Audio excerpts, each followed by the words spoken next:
주보에 기재되어 있는 친부모님 말씀 다 같이 봉독하시겠습니다. 통일교회는 본래 신령과 진리로 출발했고 세월이 가면서 심정이 우러나오는 사랑이 넘치는 교회로 밝았습니다.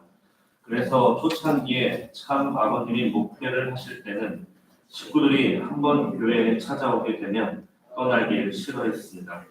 참 부모님과 밤을 새우면서 같이 있고 싶어 했고, 참 부모님이 바라시는 것이라면 무슨 일을 해서든지 그렇게 해드리고 싶어 했습니다.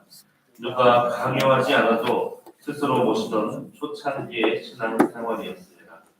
작은 교회였지만 참 사랑이 넘치고 서로 하나가 되면서 아주 어려운 시대를 극복해 나갔습니다.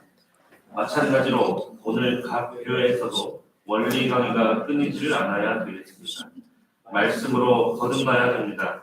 그래서 참사랑을 실천할 수 있는 개인이 되고 가정, 사회, 종족, 나라가 되면 그것이 천일국이고 참 천국입니다. 아주. 네, 식구 여러분 안녕하십니까? 네, 반갑습니다. 네, 천일국 전통에 따라 우리 좌우, 앞뒤, 양옆으로 인사 나누시겠습니다.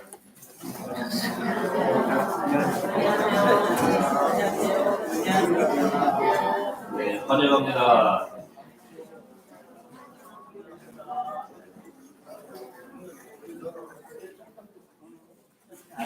네, 이렇게 대역사 기간에 아마 오늘 이 시간 청평에서도 함께 또 예배를 드리고 계신 분들도 있는 줄 압니다. 그리고 또 이번 주 예배는 또 저희가 글로벌 뉴스를 처음 시작하면서 다 같이 보면서 아마 이 글로벌 뉴스를 마지막까지 보신 지가 오래 되셨죠? 아, 네. 엄청 보고 싶으셨던 것 같습니다. 네. 글로벌 뉴스를 또 이렇게 다 함께 보면서 우리 통일가의 글로벌적인 또 이런 활동들을 또 함께 보는 것과 더불어서 또 오늘도 이 시간 우리 오랜만에 우리 후지사와 저희 네 분 우리 후지사 계획부 원사님 오셨는데요. 참 박수로 환영을 또 네, 지금 네, 총무님은 또 온라인으로 함께하고 계셔가지고 네, 진짜 글로벌 예배를 보는 것 같은 그런 기분입니다. 네, 일주일간 잘 지내셨나요? 네. 대표 보고 말씀하신 것처럼 지난 한 주 동안 하늘 앞에는 어쩌면 많이 부족하고 부끄러운 모습일지는 또 모르겠습니다만 이 예배 시간을 통해 또 다시 한번 힘을 내고 또 새 출발할 수 있는 시간 되시기를 간절히 바랍니다. 제가 성북 대교에 오고 나서 어느새 이제 8번째 성일을 맞이했습니다. 이제 벌써 그러게요. 벌써 8번째를 맞이해서 8수는 아마 재출발수라는 의미를 또 가지고 있기 때문에 또 감회가 굉장히 또 새롭습니다. 제가 이번 주부터는 또 저의 또 개인적으로 이제 보고를 드리자면 저희 이제 넷째가 이제 37주 이제 들어서 이제 언제든지 또 출산을 할 수 있는 또 그런 상황이 됐기 때문에 개인적으로 굉장히 긴장되는 또 순간입니다. 그래서 이제 웬만하면은 좀 사모곁에 있으려고 좀 하고 있습니다. 지금 애기 머리가 좀 위로 올라와가지고 만약에 이제 신호가 오면은 또 갑자기 수술을 들어가야 될 수도 있다고 해가지고 네. 그래서 빨리 이제 얼른 출산을 하고 또 몸조리도 끝나고 함께 우리 식구님들과 함께 식구님들 모실 수 있는 섬길 수 있는 그날이 어서좋게 왔으면 좋겠습니다. 지난주 예배를 통해서 저는 꿈꾸는 성북 대교회라는 주제로 말씀을 드렸습니다. 그리고 오늘 나누고 싶은 주제는 사랑이 넘치는 성북 대교회라는 주제로 은혜를 나누려고 합니다. 제가 이제 군대 얘기를 종종 했었는데요. 저는 28사단 특대대를 나왔습니다. 제가 어디 있는지 모르시겠죠? 제가 저 때는 지금보다는 많이 좀 말랐었습니다. 10년 전 저에게는 인생에 많은 고민이 있었습니다. 특히 저는 최전방 수색대대를 자원해서 갔었기 때문에 그곳은 이제 민간인 통제구역 안에 있는 부대였습니다. 뭐 그래서 그런지 모르겠지만 그곳은 이제 여군조차도 없는 굉장히 칙칙한 그리고 땀 냄새 나는 곳이었습니다. 그런데 이제 이들도 저녁 시간만 되면은 모두가 전화기 앞에 앉아서 여자친구랑 통화를 하고 다들 이제 따뜻한 시간을 많이 보내더라고요. 근데 저는 그런 전화가 없었습니다. 그리고 이제 휴가를 다녀오면 항상 그 선임들의 행복한 데이트 이야기로 꽃을 피웠습니다. 당시에 저는 축복 대상도 교류하던 사람도 없었기 때문에 군대 2년 동안 제가 받았던 여자로부터의 연락은 오로지 교회 선배들로부터의 연락이었습니다. 그런데 제가 나중에 전역하고 나서 찾아가서 고맙다고 했더니 자기는 기억도 안 난다고 했어요. 굉장히 좀 기분이 좋지 않죠. 저는 되게 감사하게 생각하고 있었는데 어찌됐든 저는 참 그때 많이 외로웠던 것 같습니다. 하여튼 그때 그러다 보니 저는 이제 군대를 전역하고 나면은 제 첫 번째 결심을 하나 했습니다. 꼭 여자친구부터 사귀어야 되겠다. 저는 그때 당시에 사실 말씀드렸던 것처럼 신앙에 별로 관심이 없는 2세였습니다. 그렇기 때문에 나가면 이성 친구부터 사귀어서 얼른 이 외로움을 달래야 되겠다는 생각을 했는데요. 근데 2014년 전역을 앞두고 그때 이제 뉴스가 한참 많이 나왔습니다. 황혼, 이혼에 대한 뉴스였습니다.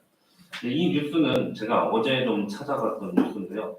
제가 2014년에 충격받았던 그때보다도 훨씬 더 많이 증가를 하고 있는 상황입니다. 마치 황혼 이혼이 유행이 되어버렸다라고 이야기할 정도로 지금은 2019년에 비해서도 6%가 증가했죠. 어마어마하게 많이 늘어났습니다. 황혼 이혼은 말 그대로 자식 때문에 서로 참아왔지만 이제는 갈 길 갑시다 라고 하는 이야기입니다. 그러다 보니 저는 그런 고민을 좀 하게 됐습니다. 세상에 저 많은 사람들도 다 사랑을 찾아서 행복을 위해서 결혼을 했을 텐데 정말 그 둘이 너무나도 뜨겁게 사랑했기 때문에 결혼이라고 하는 것까지 갔을 텐데 왜 이혼할 수밖에 없는 삶을 우리는 살고 있는 것일까? 최근에 대한민국에서는 이제 이혼을 넘어서 재혼 상혼율이 이제 통계가 잡히고 있습니다. 그 말인즉슨 사실 이혼은 어느샌가 너무나도 당연하게 되어가고 있는 것이 현실이라는 것입니다. 그때 당시 저는 2세였지만 2세와 2세가 만나야 된다는 그 축복 제도가 저에게는 어떠한 족쇄가 채워지는 느낌이었고 어떠한 강압적인 교회 문화 속에서 저는 행복을 찾을 수 없을 것 같은 생각을 했었습니다. 그런데 우리 교회 내부뿐만이 아니라 사회에서조차도 행복의 길이 아닌 것 같다는 생각을 좀 하게 되면서 개인적으로 혼란에 좀 빠지게 됐습니다. 그때 제 나이가 26살이었습니다. 남자 평균 30살이 되면은 결혼을 하던 시기였고 요즘에는 더 올라갔죠. 평균 남자가 이제 34살 정도 된다고 합니다. 그러니 전역하고 조금만 있으면 저는 27살이 되었고 사람이 아마 누군가를 만나게 되면 자연스럽게 미래를 생각하게 되는 것 같습니다. 그러다 보니 만약에 1년, 2년 만나게 되면 결혼 정년기가 될 것이고 저는 결혼을 준비해야 되는 나이가 되었다고 생각을 했습니다. 그래서 가볍게 생각할 수 없다고 저는 생각을 했고 그러니 진지한 만남을 해야 되겠다는 생각을 했습니다. 근데 이제 나이도 나이인지라 이제 늘 데이트를 26살에 김밥천국에서만 만날 수는 없다고 생각합니다. 제가 이제 군대 병장 월급이 5만 원이 채 안 되던 때였기 때문에 사실 그 돈으로는 집에 가기 바빴습니다. 그러다 보니 돈도 좀 있어야 되는데 이게 참 연애를 하겠다는 그 마음을 먹어놓고도 이게 참 현실적으로 쉽지 않다는 생각이 참 많이 들더라고요. 지난주 예배 때 말씀드렸던 것처럼 사실 저는 군대를 좀 늦게 갔습니다. 총학생 회장까지 다 끝나고 갔기 때문에 남들보다는 좀 늦은 나이대를 했습니다. 어쨌든 그럼에도 불구하고 저는 그때 당시에 가만히 생각을 해봤습니다. 그래도 돈이 없어도 정말 행복한 사랑을 할 수 있지 않을까. 정말 나를 사랑하는 사람을 만난다면 돈은 문제가 되지 않을 것이다라는 이제 열심히 긍정회로와 행복회로를 돌리면서 상상을 했었습니다. 그러다 문득 생각해보니 또 한편으로는 이런 생각이 들었습니다. 저도 지금까지 살아오면서 초등학생 때, 중학생 때, 또 고등학생 때, 또 대학을 다니면서 마음속에 저 사람 참 괜찮다라고 생각하며 품었던 이성들이 여럿이 좀 있었다는 사실입니다. 그러면서 앞으로 정말 내가 평생 한 사람을 사랑할 수 있을까? 라고 하는 의문을 좀 갖게 됐습니다. 아마 여기 계신 대부분의 이제 학부모 되시는 우리 축복가족분들께서는 아마 자녀들의 마음이 아마 이러하지 않을까라는 생각도 한번 해보시면 좋겠습니다. 그런데 이제 결혼이라고 하는 것은 처음엔 사랑으로 출발했지만 살다 보면 정으로 산다고 하잖아요. 그래서 저도 이제 내가 한 사람을 평생 사랑할 수 없더라도 그 마음을 좀 식더라도 좀 숨기고 정으로 살아갈 수 있지 않을까라는 생각을 좀 해봤습니다. 그런데 그런 생각을 하다가 벽에 딱 막히게 됐습니다. 내가 상대방을 평생 사랑하고 또 정으로 여기고 살아갈 수 있을지는 몰라도 과연 그 상대는 나를 평생 사랑할 수 있을 것인가? 전 그것이 참 눈앞이 캄캄해지고 답답한 느낌이 많이 들었습니다. 그때 처음으로 축복이 도대체 뭘까라는 생각을 해보게 됐습니다. 도대체 어떻게 평생 지속 가능한 사랑이 있는 것인지, 도대체 절대 유일 불변 영원이라는 그런 이야기를 어떻게 함부로 할 수 있는 것인지 이해가 되지 않았기 때문에 의문을 품고 있었던 저는 군대를 전역하고 나서 한 친구에 의해서 원리 공부를 시작하게 됐습니다. 작년에 제가 비슷한 일을 하나 좀 겪었습니다. 전남 고흥에서 있었던 이야기인데요. 전남 고흥 하게 되면 이제 나로호 쏜 곳이죠. 나로도가 있고 또 혹시 아시는지 모르겠습니다만은 지금 전남 지역의 가장 제일 첫 번째 소멸 예정 지역입니다. 그만큼 젊은 사람들이 없고 젊은 사람들이 없는 만큼 2세도 별로 없습니다. 그런데 어떤 2세가 엄청 오랜만에 교회를 나왔다는 보고가 들어와가지고 이야기를 가만히 들어봤더니 30년 동안 교회를 안 나온 2세였다고 했어요. 그러니 태어나면서부터 교회를 나온 적이 없었던 2세였는데 최근에 다시 나오기 시작했던 이유가 뭐냐 그랬더니 아무리 생각해도 사회 연애에서는 답이 없다는 거였습니다. 그래서 축복에 대해서 알아보고 축복을 받고 싶어서 군대를 다시 나왔다. 군대 두 번 가면 안 되죠. 굉장히 괴로운 이야기를 할 거예요. 교회를 다시 나오게 되었다는 이야기입니다. 아마 그 이야기를 듣고 나니 저랑 비슷한 고민 끝에 도달한 것 같아서 또 한편으로 반갑기도 했습니다. 저는 그렇게 원리 공부 끝에 공직을 출발하게 되고 2018년도에 지금 현재 정현 씨를 만나게 돼서 축복을 받게 됐습니다. 사실 고백하건대 저는 그게 첫 축복은 아니었습니다. 이전에도 축복을 받았지만 쉽지 않은 내용이었고 그럼에도 불구하고 저는 축복을 꼭 받고 싶었습니다. 그 이야기를 좀 해보고자 합니다. 대개 가정연합에서는 입교를 하게 되면 가장 먼저 배우는 원리 개념 중에 하나가 수수작용입니다. 다들 잘 아시는 것처럼 수수작용의 한자는 먼저 준다라고 하는 그 줄수가 먼저 앞에 나오게 됩니다. 그리고 받을 수가 뒤에 나오게 됩니다. 수수작용에서는 제일 중요한 것이 내가 먼저 준다는 것입니다. 이 수수작용의 본래 정의를 읽어보자면 모든 존재를 이루고 있는 주체와 대상이 만유 권력에 의해 상대 기준을 조성하여 잘 주고 잘 받으면 여기에서 그 존재를 위한 모든 힘, 즉 생존과 번식과 작용 등을 위한 힘을 발생한다. 이러한 과정을 통하여 힘을 발생케 하는 작용을 수수작용이라고 한다. 수수작용에 대한 이야기를 하기 위해서 다들 잘 알고 계시는 한국의 전래동화 의좋은 형제 이야기를 들려드릴까 합니다. 아마 다들 잘 알고 계시겠지만 이 시간을 빌어서 한 번 더 설명을 드릴 텐데요. 이 이야기가 실존한 인물의 이야기라고 합니다. 저도 사실 잘 몰랐는데요. 고려 말기 충남 예산군에 살았던 이성만, 이순 형제의 일화라고 합니다. 네. 내용은 잘 아셨지만 이게 실화인지는 모르셨죠? 네. 우애가 좋던 형과 아우가 있었다고 합니다. 이 형제 모두 각자가 부모님의 사후 유산을 정확하게 나눠서 분배를 했습니다. 그리고 형과 이 형제는 함께 또 농사를 지었었는데 이 수확물이 나오면 정확하게 반으로 분배를 했다고 합니다. 그런데 형은 고민을 했습니다. 왜냐하면 이 동생이 이제 살림살이를 차린 지 얼마 안 되었기 때문에 아마 돈이 많이 들어갈 것이다 라는 생각이 들어서 새벽에 몰래 형은 자신의 밭에 있는 볏짚을 몇 단을 몰래 새벽에 동생 곳간에다가 옮겨 놓았습니다. 근데 동생도 마찬가지로 비슷한 고민이 있었습니다. 형의 가정은 자식들이 많았습니다. 그러다 보니 들어갈 돈이 많을 거라고 생각해서 이 동생 또한 몰래 새벽에 볏짚을 형 곳간에다가 몰래 갖다 놓은 것입니다. 그러다 보니 다음날 아침에 눈을 뜨고 곳간을 살펴본 형제는 깜짝 놀랐죠. 분명히 옮겨놨는데 그대로 있다는 것입니다.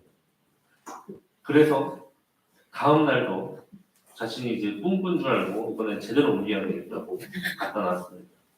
그런데 다음날 아침에도 아주 귀신이 목할 노릇이었습니다. 그래서 그 다음날도 같이 마음을 먹고 새벽에 이동을 하는데 하필 그날 달빛이 너무나도 밝은 날이었습니다.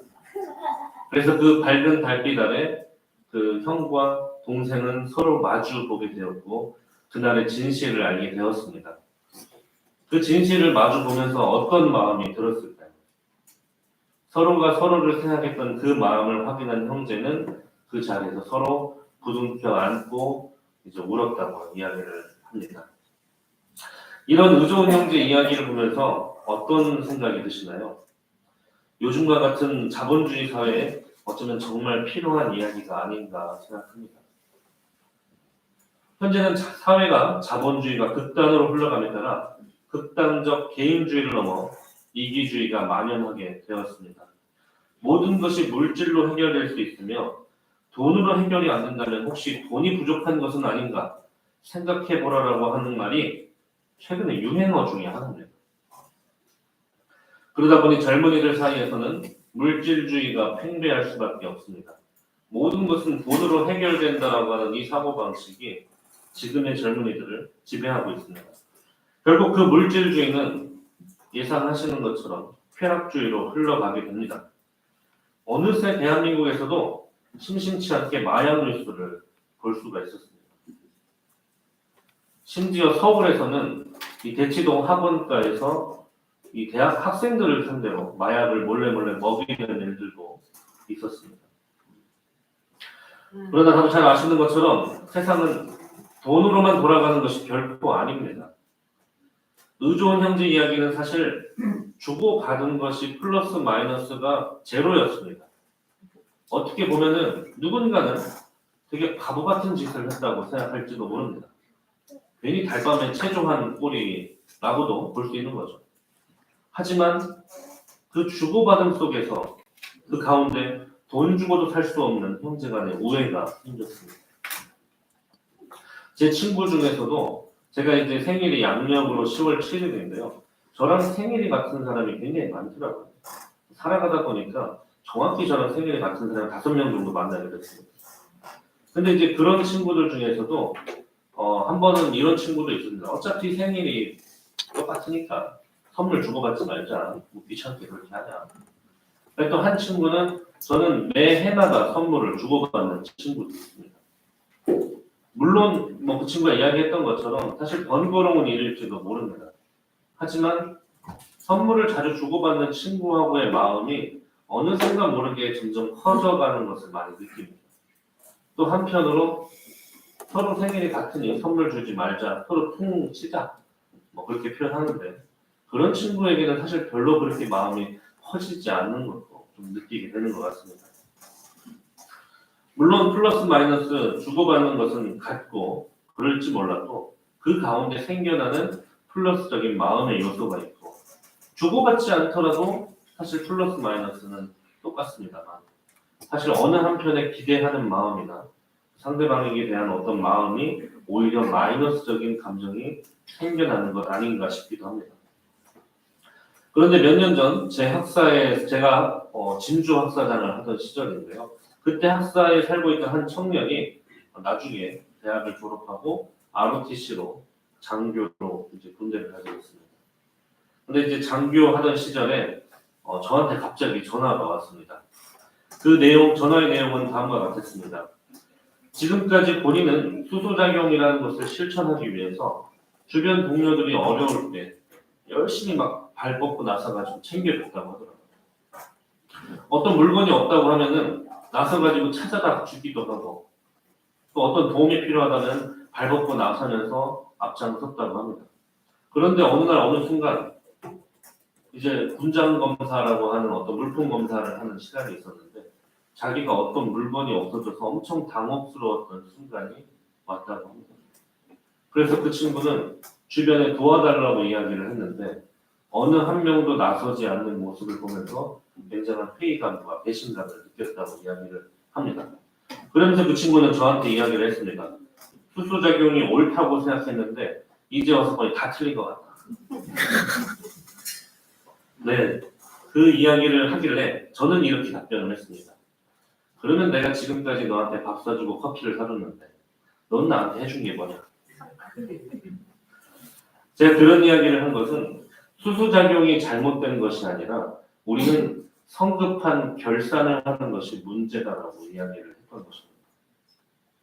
어쩌면 지금까지 내가 베풀어 왔던 것에 대해서 되돌려 받으려고 하는 그 마음이 앞장서면서 내가 줬던 것에 대한 결산을 하는 마음이 우리 안에도 많이 있을지도 모르겠습니다. 저도 학사장을 하던 시절에 아무래도 학사장은 학생들을 상대로 목회를 하는 입장이다 보니까 잘 아시는 것처럼 헌금이 많이 나오기도 어려울 뿐더러 학사를 운영하는 것도 사실 만만치 않았습니다. 그런데 저는 늘 참사랑을 베풀어야 된다는 그 생각으로 제 사원비나 월급까지도 다 학생들을 위해 써가면서 살았습니다. 3년간 학사장을 하는 동안 저에게 늘어난 것은 이제 신용카드였습니다. 그런데 저는 3년간 단 한 번도 후회한 적이 없습니다.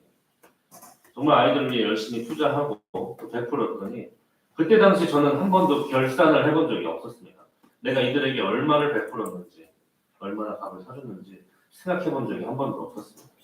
그런데 정말 감사하게도 나중에 와서 보니 제가 이제 처음 정현 씨와 함께 피로연을 하는 그날 사실 저는 받았던 것 이상을 되돌려 받은 기분을 갖게 되었고 저희 이제 아이들이 태어나고 보니 그 아이들을 향해서 주는 선물들이 지금까지 베풀었던 그 이상으로 돌려받은 굳이 금액을 따지자면 좀 그렇지만 어쨌든 그런 생각을 갖게 됐습니다.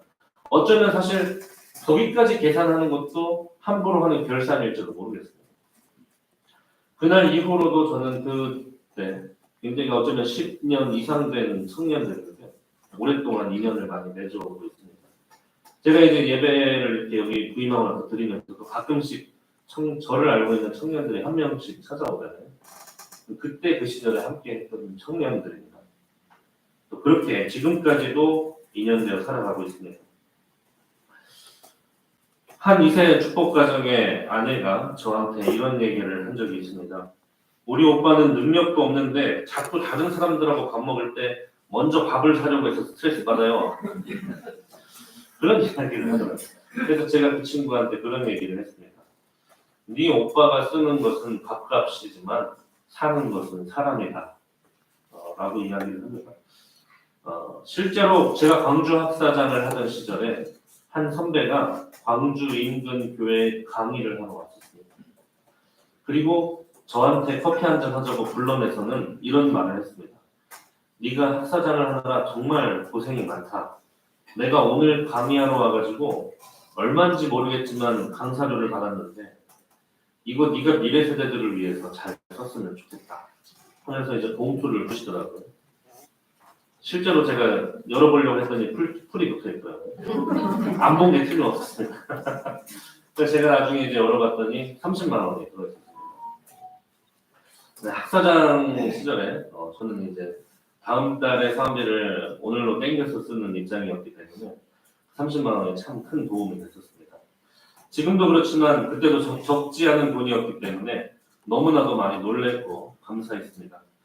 그렇다 보니까 저는 공직자 모임이나 어떤 총회가 있으면은 그 선배가 보이면은 먼저 달려가서 인사하고 싶은 마음이 생깁니다. 그런데 만약에 이렇게 한번 생각해보면 어떠실까요? 거꾸로 내가 30만 원 줄 테니까 나 볼 때마다 달려와서 인사해라. 그러면 어떤 마음이 들까요? 아니 처음에는 한두 번 이제 하겠지만 다음부터 이제 눈에 띄면은 나 안 봤으면 좋겠다. 아마 피해 다니게 될 것 같습니다. 저는 어쩌면 우리의 그 수수작용이라고 하는 것은 그러한 마음이 생겨나는 것이 수수작용이 아닐까 생각합니다. 저는 그러한 또 감사한 또 기억들이 있기 때문에 저는 저한테 축의금을 냈었던 지인의 결혼식에 가게 되면 저는 항상 5만 원을 더 냅니다. 왜냐하면 그런 마음을 돈으로 계산하고 싶지가 않기 때문입니다. 제 고등학교 동창들은 제가 이제 피로연을 할 때 축의금을 이제 20만 원씩 했습니다. 저는 그들의 결혼식을 갈 때는 꼭 25만 원을 합니다. 사람이라는 게 계산하기 시작하면 참 치졸해지잖아요. 그렇죠? 그렇기 때문에 아예 그런 생각조차 못하게 꺼내버립니다. 왜냐하면 자신들이 잡은 그 결혼식장의 식대가 얼마고 또 뭐 굳이 따지자면 물가 상승률이 어쩌고 저쩌고 하게 되면은 참 사람이 이게 좀 치졸해질 수도 있기 때문에 저는 그런 생각을 갖고 싶지 않아서 그냥 더 내버렸습니다. 그냥 그렇게 살다 보니 어느새 그렇게 인연 맺었던 형제 또 지인과들과도 관계가 지금까지도 계속 좋을 수 있는 게 아닌가 싶습니다. 자주 찾고 만나고 싶은 관계가 되는 것이 아닐까 싶습니다. 그렇기 때문에 지금도 저를 찾아서 정말 감사하게도 좀 이 자리는 없지만 한 친구가 그래도 성북으로 이제 이사를 와서 함께 또 예배를 드리고 있습니다.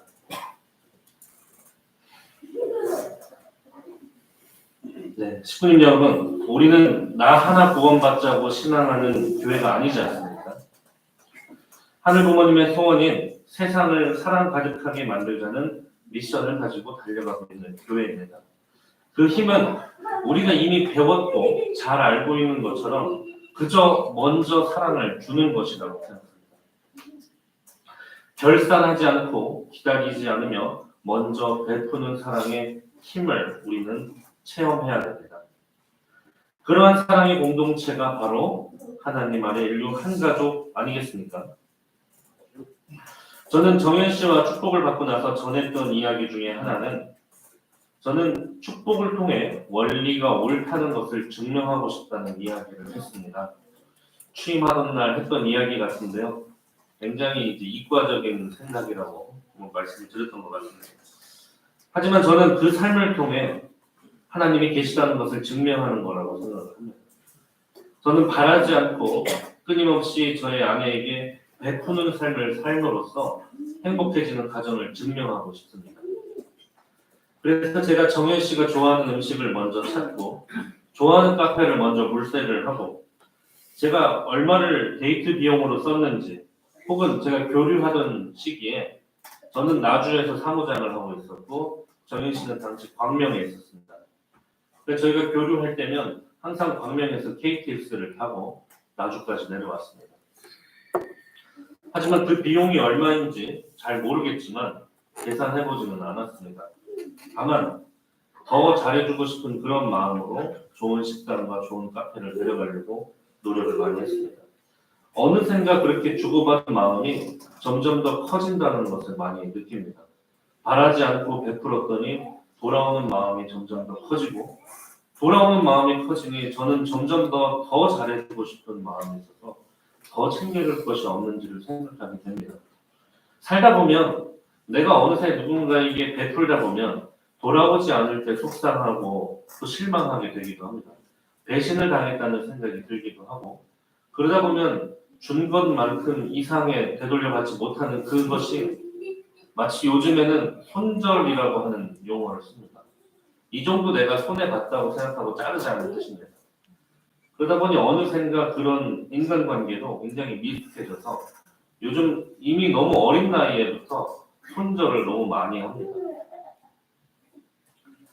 그러다 보니 지금의 자라나는 미래 세대들은 많은 사람들과 좋은 관계를 맺고 사는 것이 어렵고 불편하기도 합니다. 어느새 주고받은 마음이 점점 커져서 저희는 이제 넷째 아이를 바라보게 되는 것 같습니다. 지금까지 내 아이를 이제 갖게 되는 과정 속에 그 자녀 문제로 다툰 적은 하늘의 맹세코 단 한 번도 없었습니다. 오히려 넷째는 또 어떤 우리의 모습을 닮아서 태어날까가 기대가 됩니다. 참부모님은 어떠했을까 좀 생각해 보게 됩니다. 특히 참 아버님의 삶을 되돌아보면서 우리는 참 아버님의 참 사랑의 실천의 이야기를 알게 됩니다.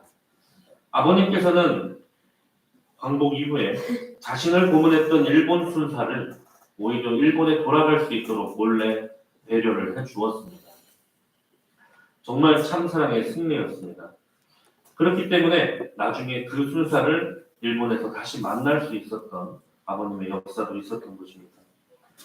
아버님께서는 형제 자매만 사랑하는 것이 아니라 오히려 원수까지도 사랑해야 된다고 말씀하셨습니다. 원수를 사랑하는 것은 정말 쉽지 않습니다. 하지만 저도 그 가르침을 따라서 혹여나 저를 미워하는 사람이 있다면 저는 그 미워하는 사람이 저를 좋아하게 만들기 위해 삽니다. 근데 다시 생각해보면 저를 미워하는 사람이 한 명이 있는 것이 너무나도 괴롭기 때문에 오히려 저는 그 사람을 안 좋아할지 몰라도 그 사람이 저를 좋아하게 되면은 오히려 거기서 더 큰 기쁨을 많이 더 느끼게 됩니다. 그 삶이 오히려 저는 얼마나 큰 기쁨이 있는지 모르겠어요. 또 참 어머님의 이야기를 한 구절 들려드리겠습니다. 1992년 한 해 동안 세계 113곳에서 강연을 했습니다. 한국을 떠날 때 각 도시에 어울리는 옷을 여러 벌 준비해 갔는데 돌아올 때는 한 벌도 없었습니다. 거의 1년 만에 집으로 돌아오자 문 총재는 수고했어요 라고 말하다가 문득 물었습니다. 그런데 결혼 반지는 어디에 있어? 나는 내 손을 보았습니다. 일본은 떠날 게 끼고 있었는데 없다는 것을 그제야 알았습니다. 반지가 없네. 누군가에게 주었겠죠. 누굴 주었어?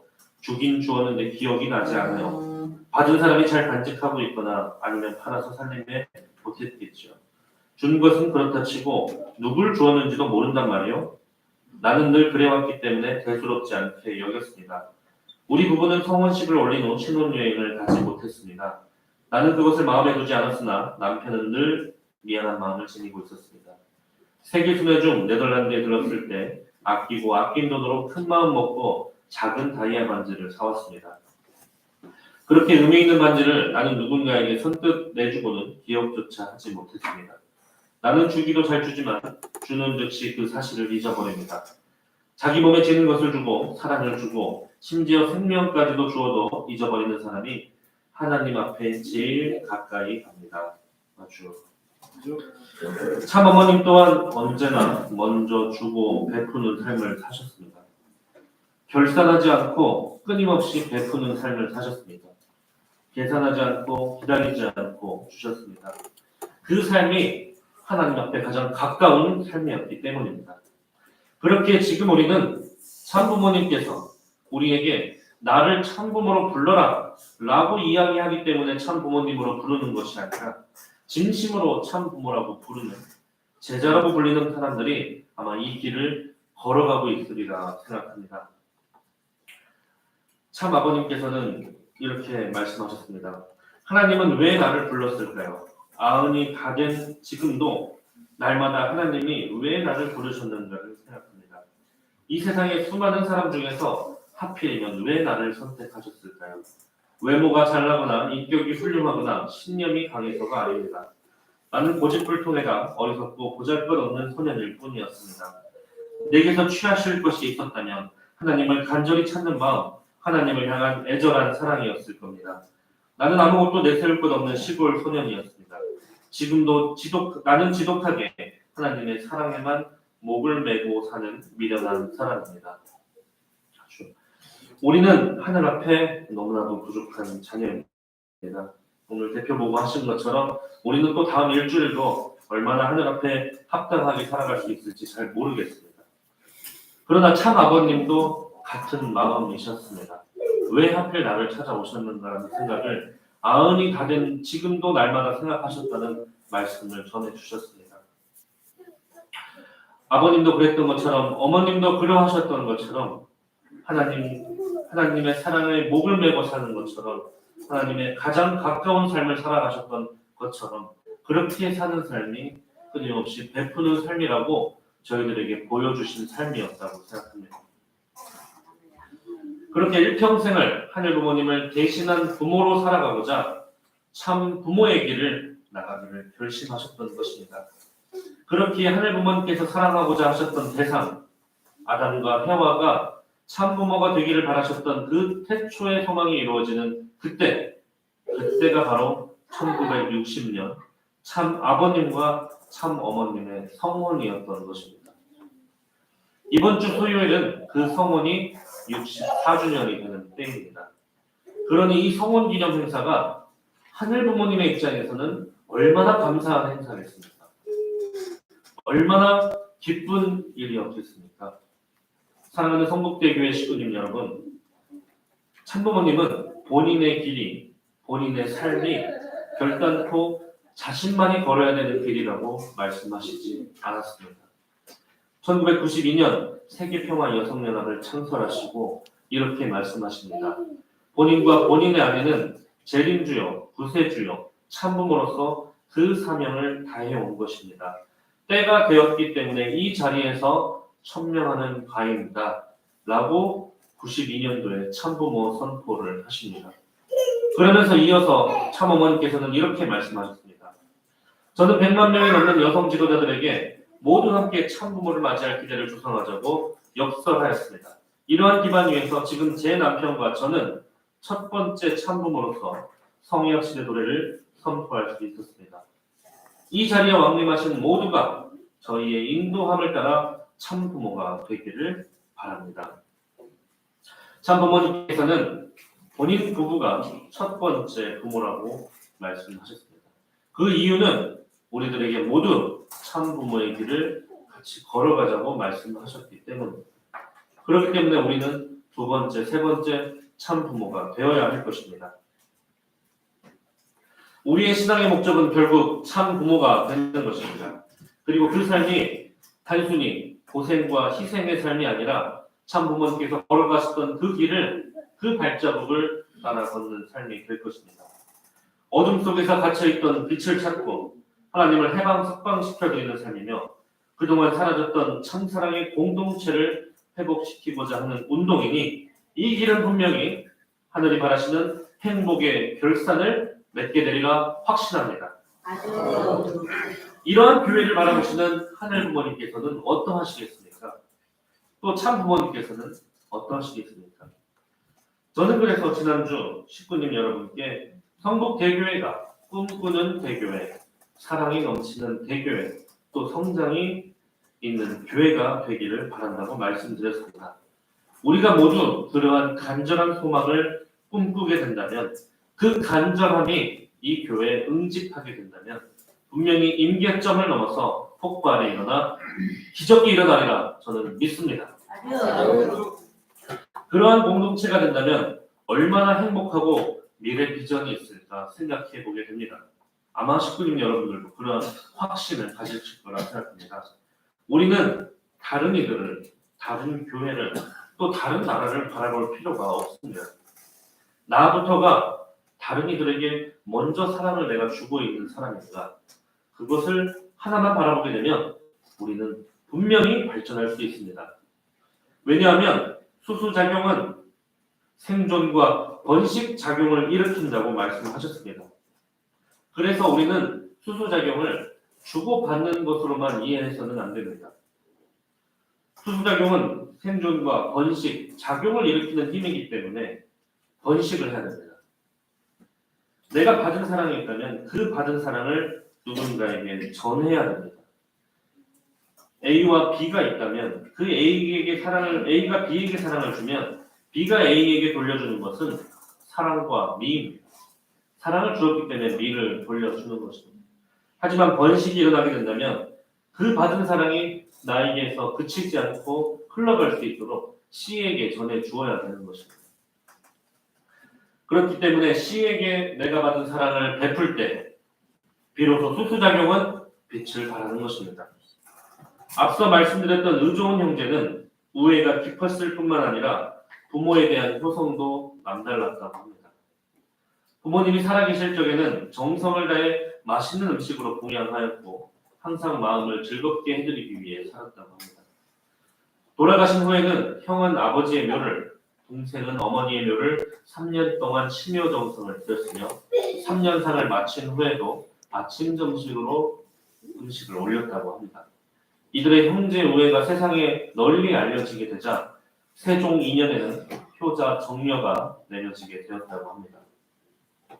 또한 그 당시 내렸던 정려를 기리기 위해서 연산군 3년에는 효제비를 세웠다고 합니다. 그래서 1979년 예당 저수지 내에서 마을 주민들에 의해 발견됐고 현재는 충청남도 유형문화재로 보존이 되고 있다고 합니다. 이들이 아마 부모님과 주고받았던 A와 B의 사랑이 있었을 것이고 그 사랑이 다시 한번 형제간에 주고받는 C로 넘어가는 그 사랑이 있었을 것입니다. 그렇기 때문에 A와 B를 넘어 번식하는 C의 사랑이 있었고 그 사랑이 다시 부모를 향한 사랑으로 또 다시 세상을 향한 C의 방향으로 발전되어 나아가는 것입니다. 그렇기 때문에 저도 축복에 대한 또 미래 행복에 대한 고민이 있을 때 이러한 수수작용에 대한 이야기를 들었을 때 그런 가운데 완전한 사랑과 행복, 미래 비전을 꿈꿀 수 있게 되었습니다. 저는 그래서 축복의 길이 진정한 행복의 길이구나 하는 확신을 갖게 되었던 것입니다. 우리 잘 알고 있듯이 사랑과 생명과 혈통의 근원이 누구입니까? 바로 하늘 부모님이십니다.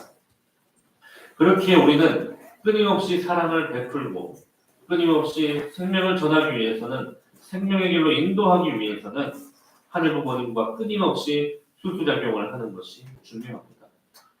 내가 줄 수 있는 사랑은 한계가 있기 때문입니다. 하지만 하늘 부모님의 사랑은 끊임없이 쏟아져 나올 수 있는 사랑입니다. 그래서 끊임없이 사랑을 베풀 수 있는 우리가 되어야 됩니다. 그래서 저는 지난주 이제 앞으로 5월이면 가정의 날을 맞이하기 때문에 식구님 여러분들께 숙제를 드렸습니다. 가족 사진을 찍어달라고 말씀을 드렸던 것입니다.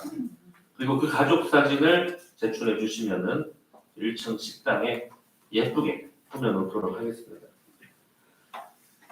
이제 앞으로 우리는 가족의 형태는 갖춘 가정연합과 가정교회이지만 가정연합의 가정은 무엇이 다르다라고 이야기할 수 있는 문화는 아직까지 많이 없는 것 같습니다. 왜냐하면 우리는 섭리 종교이기 때문에 섭리가 너무 바빠서 전진해야 됐기 때문입니다. 열심히 전진하다 보니 옆에 풍경이 어떠했는지도 모르고 앞만 달려왔던 어쩌면 그런 광야의 삶을 살아오신 우리 축복 가정들이십니다. 그러나 이제 천일국 안착 시대에 들어섰습니다. 이제는 우리가 어떠한 가족 문화를 가져야 할지 우리가 만들어 가야 될 때입니다. 그런 문화가 무엇이냐라고 물어보신다면 사실 저도 잘 모르겠습니다. 그리고 그러한 문화를 만들어 달라라고 말씀하셨던 저의 어떤 선배도 잘 모르겠지만 앞으로 너희들이 만들어 가줬으면 좋겠다라고 하는 저에게 또 하나의 미션을 제가 받았습니다. 그렇기 때문에 우리 축복가정 여러분들과 우리가 함께 만들어 간다면 우리의 축복가정의 삶이 우리의 가정의 모습이 세상에 외면을 받는 우리가 아니라 세상에 필요로 하는 가정, 세상에 필요로 하는 교회, 세상의 문화를 주도해야 하는 공동체가 되어서 이 성전의 사람들이 미어 찰 것이라 저는 확신합니다. 그렇게 된다면 지금 현재 세상은 메말라 가고 있습니다. 목이 말라서 공허한 배고픔을 가지고 있는 사람들이 넘쳐나고 있습니다. 그래서 지난달 아니 올해 이번 달이죠. 자살 예방 협회에서는 지금 세상을 향해 정부를 향해서 지금 성명서를 냈습니다. 올해 자살률이 이상하리만큼 너무 치솟고 있다는 이야기입니다. 지금 세상이 자본주의 사회로 흘러가면서 효율적으로, 효과적으로 돈 손해보지 않고 사는 것이 마치 잘 사는 삶인 줄 알았지만 지금 자살하고 있는 사람은 어느 때보다도 치솟고 있는 이 삶이라고 하는 것을 정부는 똑바로 보라는 성명서를 낸 것입니다. 이러한 삶에 새로운 경종을 울릴 수 있는 것은 바로 참사랑뿐이라고, 참사랑밖에 답이 없다고 저는 생각합니다. 그들에게 필요한 참사랑의 물줄기가 저는 바로 이 성북대교의 성전에서부터 샘솟을 것이라 확신합니다. 그렇기 때문에 우리는 그러한 간절함을 가지고 실천해야 됩니다. 우리는 지금 모습에서 일어나 새로운 기적적인 변화를 만들어갈 수 있습니다. 지금까지 쉽지 않았다고 포기해서는 안 됩니다. 지금부터 시작한다면 우리는 무엇이든 만들어낼 수 있습니다. 하지만 아무것도 하지 않는다면 우리는 아무것도 변하지 않을 것입니다. 당장 이번 주부터 우리는 새로운 도전을 한번 해보십시오. 숙제가 아니라 자율과제로 드리겠습니다. 오늘 지금까지 한 번도 말 걸어보지 않았던 새로운 식구들에게 먼저 가서 인사하고 악수도 한번 건네보십시오. 그리고 안부도 물어보십시오.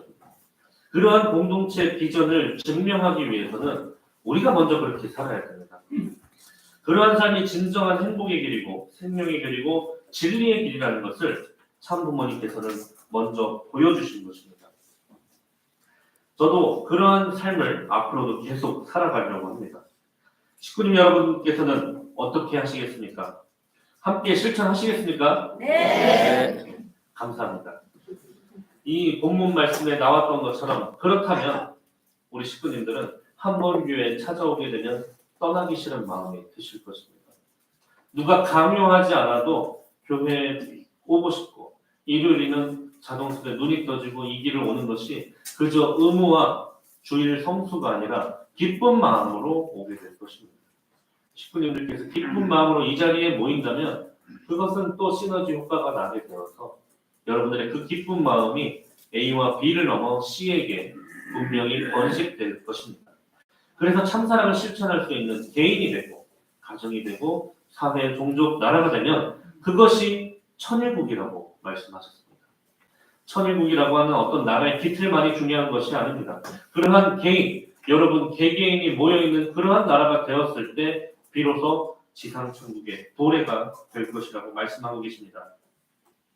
그러한 작은 실천으로 간절함으로 기적을 일으키는 나 개인이 되고 가정이 되고 성북대교회가 된다면 참 어머님 제세시에 성북대교회를 바라보시는 마음이 어떠하시겠습니까? 아, 이제는 정말 내가 믿고 맡길 수 있는 자녀들이 생겼구나. 아, 이제는 정말 내가 무엇을 더 가르치고 지시하지 않더라도 앞으로 영영세세토록 끊임없이 부흥하고 발전할 수 있는 성북대교회 재단이 있구나. 내가 믿고 천상으로 떠날 수 있겠구나라는 말씀 하실 수 있지 않겠습니까? 네. 그런 소망을 향해서 사랑을 주고받으며 꿈꾸는 성북대교회를 넘어 사랑을 주고받는 사랑이 넘치는 성북대교회를 만들어가는 우리 함께 나아가는 교정의 아들딸 되시는 식구님들 되시기를 간절히 축원합니다. 기도드리겠습니다. 존귀하신 하늘 부모님, 사랑하는 천지인 참 부모님, 초창기로 돌아가야 된다는 말씀을 어머님께서는 해오셨습니다. 그러한 초창기는 신령과 진리로 출발한 토대 위에 서로 끊임없이 보고 싶고 다시 또 만나고 싶어서 눈물로 함께 얼싸안고 뜻길을 나아갔던 그 시절을 말씀하고 계신 것이라 생각합니다. 어느새 코로나로 인해 거리두기가 사람들 간의 거리두기가 되었고 우리의 심정 가운데도 어느샌가 거리를 두고 멀어지게 된 것은 아닌가 생각해보게 됩니다. 이러한 가운데 우리는 참부모님께서 가르쳐주신 그 진리를 다시 한번 잊지 않고 저희의 삶에서 실천하고자 합니다. 오늘부터 저희가 또 새롭게 시작하는 일주일을 당신의 가르침에 의해 실천하는 삶을 살고자 하니 저희의 부족한 용기를 등 떠밀어 주시어 저희 성북 대교회 안에서 사랑이 넘치는 대교회가 될 수 있도록 역사하여 주시옵소서. 꿈꾸는 성북 대교회가 될 수 있도록 역사하여 주시옵소서. 참 아버님, 참 어머님, 그리고 선영객권이 함께하는 성북 대교회가 우리 영계의 역사로 인해서 새롭게 거듭나고 이 성북 대교회 재단이 전 세계에 끊임없는 참 사랑을 베풀어 줄 수 있는 활소문이 될 수 있도록 언제나 함께하여 주셨기를 간절히 바라고 원하며 이 모든 말씀, 축복, 중심 과정 전국진의 이름으로 보고하고 아뢰었사옵나이다. 아멘.